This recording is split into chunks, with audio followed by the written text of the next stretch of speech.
December 30th, 2014. My wife, Sierra, and I, our lives changed forever.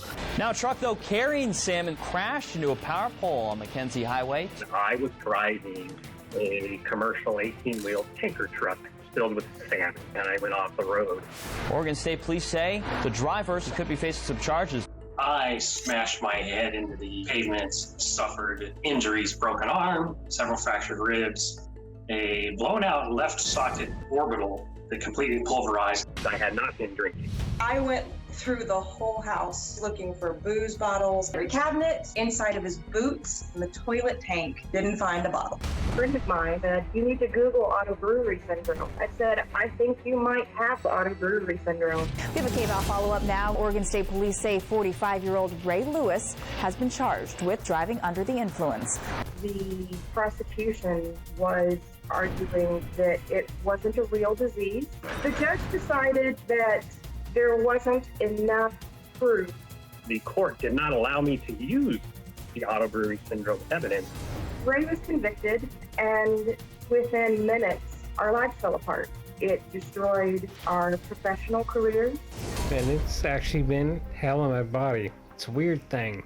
When Ray is flaring, he has severe short-term memory loss. He has hallucinated. I've fallen down these stairs multiple times, fell asleep in the shower, flooded our bathroom. I was going to make tea, and I turned that on, and I walked off and forgot about it completely. It's pointless. Nobody believes it.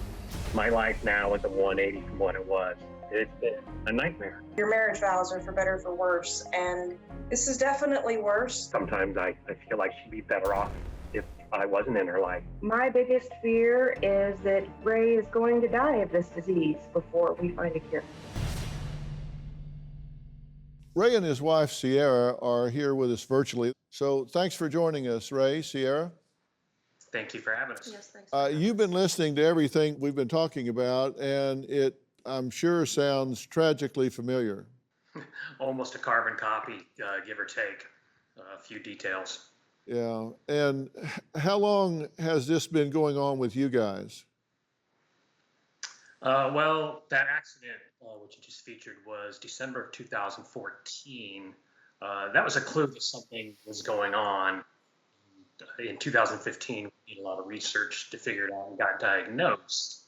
And Sierra, when this happened, when the accident happened, you were very suspect because you didn't know anything about this, so you thought, there's no way he can blow .29 if he's not drinking, so you thought, I do have a closet drinker here.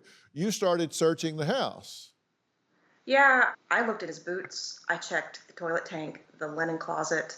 We have a 10.5-acre farm on a hilltop. I looked under the shrubs outside. Yeah. And there weren't any bottles. Yeah. And Sierra, when he had these flare-ups, what was it like trying to deal with him? He's not physical. There's no chance of abuse there. But it's like a Dr. Jekyll and Mr. Hyde kind of situation. It's not the same man I married. Yeah. Have you responded to treatment at all?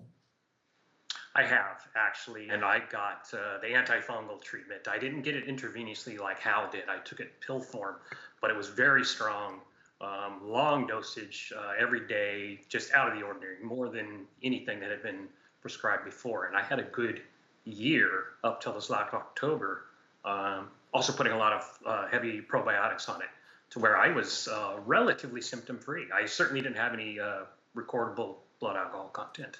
Do you have a story or a question for me? Click the link in the description and tell me what in the world is going on.